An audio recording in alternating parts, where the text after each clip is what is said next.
दोस्तों, क्या तुम्हें याद है आखिरी बार इंसान ने चांद पर कदम कब रखा था? 1972, आज से करीब 53 साल पहले। Okay, Neil, we can see you coming down the ladder now. उसके बाद चांद पर रोबोट और मशीनें तो गई, लेकिन इंसान नहीं गया। लेकिन 1 अप्रैल 2026 को सब कुछ बदल गया। पूरे 53 साल बाद नासा ने 4 इंसानों को एक रॉकेट में बिठाया और उन्हें चांद की तरफ रवाना कर दिया। The crew of Artemis 2 now bound for the moon. Humanity's next great voyage begins. पर सवाल ये है कि क्या इंसान 50 साल बाद दोबारा से चांद पर अपना कदम रख पाएगा? आर्टेमिस सेकंड मिशन इतना इम्पोर्टेंट क्यों है और क्या ये मिशन ह्यूमैनिटी के फ्यूचर को कम्प्लीटली चेंज कर सकता है?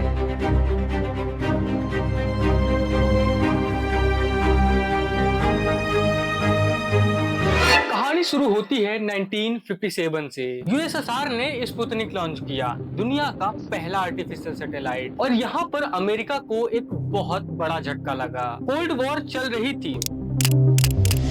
दोनों सुपर पावर्स अमेरिका और सोवियत यूनियन हर मोर्चे पर एक दूसरे को बीट करना चाहते थे और अब ये रेस स्पेस तक पहुंच चुकी थी। अमेरिका ने ठाना कि हम चांद पर जाएंगे और 1969 में नील आर्मस्ट्रांग ने चांद पर पहला कदम रखा। पूरी दुनिया ने इस मूवमेंट को टीवी पर लाइव देखा। लोग लिटरली रो रहे थे और अमेरिका ये स्पेस रेस जीत गया था। यहाँ पर अमेरिका ने back to back 6 Apollo mission किए, जहाँ इंसानों को चांद पर ले जाया गया। अपोलो 11, 12, 14, 15, 16 और 1972 में अपोलो 17 मिशन के बाद इंसान ने चांद पर आखिरी कदम रखा और यहाँ से सब कुछ रुक गया। पर क्यों? सिंपल आंसर है, कोल्ड वॉर खत्म होने लगी और जब कंप्लीट करने वाला ही कोई नहीं रहा तो मोटिवेशन भी चला गया। नासा का बजट कटने लगा और पॉलिटिशियंस की भी प्रायोरिटी बदल गई। दशकों तक चांद पर सिर्फ रोबोट जाते रहे, मशीनें जाती रही और ऑर्बिटर्स जाते रहे, लेकिन इंसान नहीं गया। फिर 2017 में नासा ने एक बड़ा अनाउंसमेंट किया, आर्टेमिस प्रोग्राम।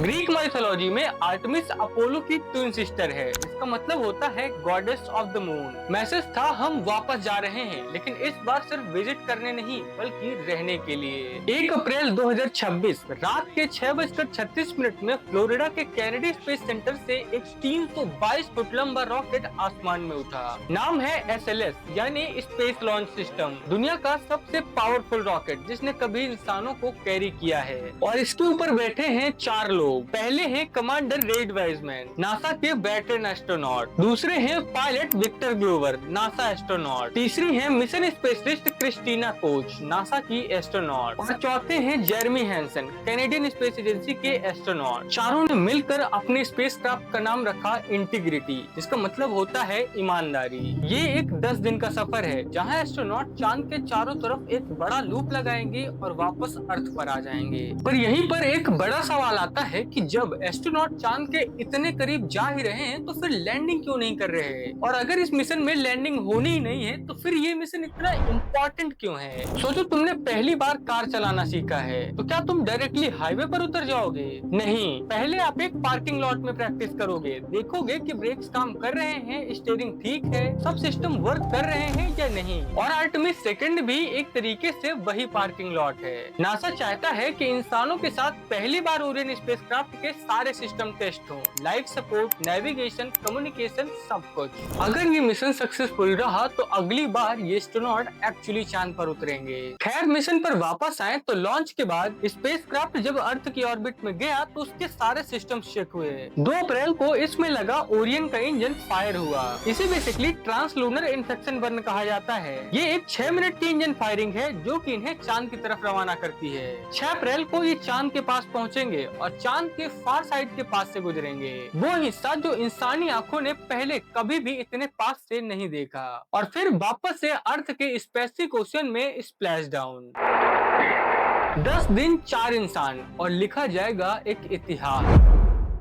इस मिशन में कुछ ऐसे रिकॉर्ड टूटने वाले हैं जो कि आपको गूज बम्प्स दे देंगे। पहला रिकॉर्ड, क्रिस्टीना कोच वो पहली महिला होंगी जो कि चांद के इतने करीब जाएंगी। 53 सालों में अपोलो प्रोग्राम्स में सिर्फ पुरुष ही चांद पर गए हैं, लेकिन आज पहली बार एक महिला वहां तक पहुंचेगी। दूसरा रिकॉर्ड विक्टर ग्लोबर, ये पहले ब्लैक एस्ट्रोनॉट होंगे जो ल्यूनर विसिनिटी में जाएंगे, चांद के उतने पास। ये सिर्फ एक पर्सनल अचीवमेंट नहीं है, ये मिलियंस ऑफ लोगों के लिए एक रिप्रेजेंटेटिव है। तीसरा रिकॉर्ड जेरमी हैंसन कैनेडियन, वो पहले नॉन अमेरिकन जो कि चांद तक पहुंचेंगे।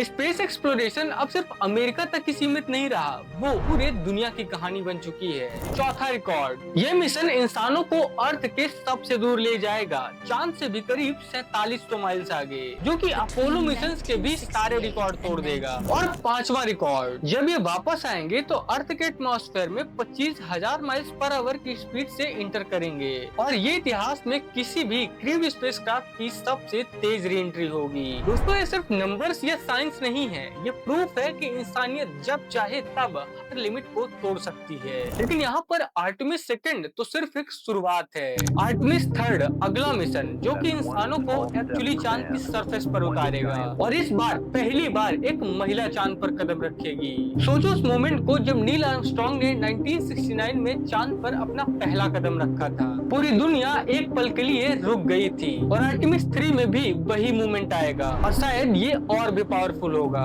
आर्टेमिस 4 और 5 ये इसके बाद के प्लान्स हैं, जिसका मिशन होगा चांद पर एक परमानेंट बेस बनाना, जहां इंसान चांद पर रहेगा, काम करेगा और रिसर्च करेगा। और ये मून बेस एक तरीके से स्टेपिंग स्टोन होगा मार्स के लिए। नासा का अल्टीमेट गोल है इस दशक के अंत तक या फिर अगले दशक में इंसानों को मार्स पर भेजना, और वो जर्नी अब ऑफिशियली शुरू हो चुकी है। लेकिन यहाँ पर एक इंटरेस्टिंग बात पता है क्या है, इस पूरे मिशन में सिर्फ नासा ही शामिल नहीं है। इलॉन मस्क की स्पेसएक्स, उनका स्टारशिप HLS बनाया जा रहा है, जो एस्ट्रोनॉट को चांद की सरफेस पर उतारेगा। जेफ बेजोस की ब्लू ओरिजिन, वो भी अपना ल्यूनर लैंडर बना रहे हैं। स्पेस अब सिर्फ गवर्नमेंट का खेल नहीं रहा, यहाँ पर अब बड़ी बड़ी कंपनीज भी आ गई हैं, और इससे न कि सिर्फ कंपटीशन और स्पीड बढ़ी है, बल्कि इनोवेशन भी बढ़ा है। ये एक नई स्पेस इकोनॉमी है जो बस अभी शुरू हो रही है। वेल, अब एक बड़ा सवाल आता है कि इस चीज से इंडिया या फिर हम सबका क्या लेना देना है। 23 अगस्त 2023 याद है वो दिन, चंद्रयान 3 चांद के साउथ पोल पर लैंडिंग, और पूरा भारत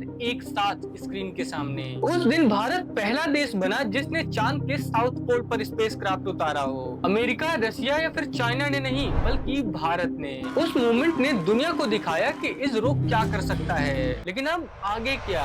इसरो का गगनयान मिशन आ रहा है। Gaganyaan is moving closer to reality. Its first human space flight mission, the Gaganyaan mission, जो कि पहली बार भारतीय एस्ट्रोनॉट्स को स्पेस में ले जाएगा, और भविष्य में भारत का प्लान है 2040 तक एक इंडियन को चांद पर भेजना। और एक इंटरेस्टिंग बात पता है क्या है, नासा और इसरो एक साथ मिलकर भी काम कर रहे हैं। निसार सैटेलाइट नासा और इसरो का एक ज्वाइंट प्रोजेक्ट है जो कि जल्द ही लॉन्च होगा, और ये सैटेलाइट बेसिकली अर्थ को मॉनिटर करेगा। आर्टेमिस अकॉर्ड्स में भी इंडिया ने साइन किया है, यानी चांद के एक्सप्लोरेशन में भारत एक पार्टनर है। जब आर्टेमिस के एस्ट्रोनॉट चांद के पास से गुजर रहे होंगे तो वहाँ पर इसरो के चंद्रयान का डेटा भी इस्तेमाल किया जाएगा, और इसी वजह से इस मिशन का भी भारत डायरेक्टली तो नहीं लेकिन इनडायरेक्टली एक हिस्सा है। और वो दिन भी दूर नहीं जब कोई भारतीय चांद पर खड़ा होगा और तिरंगा लहरा रहा होगा। वेल, अब मैं आपसे एक ऑनेस्ट बात करना चाहता हूँ। जब भी स्पेस मिशन की बात होती है तो एक सवाल अक्सर हमारे दिमाग में आता है कि आखिर इतना पैसा क्यों? आर्टेमिस प्रोग्राम में अब तक $90 बिलियन से ज्यादा खर्च हो चुके हैं। सोच कर देखो, $90 अरब। जब दुनिया में गरीबी है, भूख है, क्लाइमेट चेंज है, तो चांद पर इतना पैसा क्यों लगाना है? ये एक वैलिड सवाल है और मैं इसे डिसमिस नहीं करूंगा। लेकिन दोस्तों, हर चीज का एक दूसरा पहलू भी होता है। आपके फोन में जो GPS है वो स्पेस रिसर्च से आया है। वेदर फॉरकास्ट जो आप डेली देखते हैं वो सैटेलाइट से आता है। MRI मशीन जो हॉस्पिटल्स में है उसकी टेक्नोलॉजी स्पेस रिसर्च से डेवलप हुई है। Solar panel, water purification system, memory foam, ये सब नासा के रिसर्च बाय प्रोडक्ट हैं। हर एक डॉलर जो कि इन मिशंस पर खर्च किए जाते हैं वो मल्टीपल डॉलर्स की वैल्यू अर्थ पर वापस लेकर आते हैं। और एक बात और, चांद पर एक एलिमेंट है हीलियम 3। ये न्यूक्लियर फिजन का सबसे पोटेंशियल फ्यूल है, और अगर हम इसे हार्नेस कर पाए तो अर्थ की एनर्जी की प्रॉब्लम्स हमेशा के लिए खत्म हो सकती हैं। चांद पर इतना हीलियम 3 है जो हजारों साल तक पूरी अर्थ को पावर दे सकता है, और ये एक जियोपॉलिटिकल रियलिटी भी है। चाइना का भी ल्यूनर प्रोग्राम है, वो भी चांद पर जाना चाहते हैं 2030 तक। China carries out its manned lunar mission by 2030. जो देश चांद पर सबसे पहले पहुंचेगा वही 21वीं सदी की स्पेस इकोनॉमी को डिफाइन करेगा। स्पेस सिर्फ एक एक्सप्लोरेशन नहीं है, ये एक पावर है, एक फ्यूचर है और इस रेस में किसी भी देश के पीछे रहने का कोई ऑप्शन नहीं है। आज से 53 साल पहले अपोलो 17 के एस्ट्रोनॉट जब चांद से वापस आए थे तो किसी को नहीं पता था कि ये इंतजार इतना लंबा होगा। 53 साल, एक पूरी जनरेशन आई, बड़ी हुई और बूढ़ी हो गई, लेकिन चांद पर कोई इंसान नहीं गया। लेकिन 1 अप्रैल 2026 को आखिरकार वो इंतजार खत्म हुआ। Reid Wiseman, Victor Glover, Christina Koch और जेरमी हैंसन, ये 4 इंसान आज वापस से चांद की तरफ गए हैं। वो सिर्फ एक देश या एक गवर्नमेंट के लिए नहीं, वो वहाँ पर पूरी इंसानियत के लिए गए हैं। नील आर्मस्ट्रांग ने कहा था, one small step for man, one giant leap for mankind. One small step for man, one giant leap for mankind. और आर्टेमिस सेकंड उसी लीप को और आगे ले जा रहा है। चांद सिर्फ एक डेस्टिनेशन नहीं है, वो हमारा अगला घर बनने वाला है। पहले मून बेस, फिर मार्स और फिर उससे आगे। हम एक ऐसी जनरेशन में जी रहे हैं जो इतिहास को बनते देख रहे हैं। खैर, ऐसी और भी इंटरेस्टिंग वीडियोस के लिए चैनल सब्सक्राइब करो यार।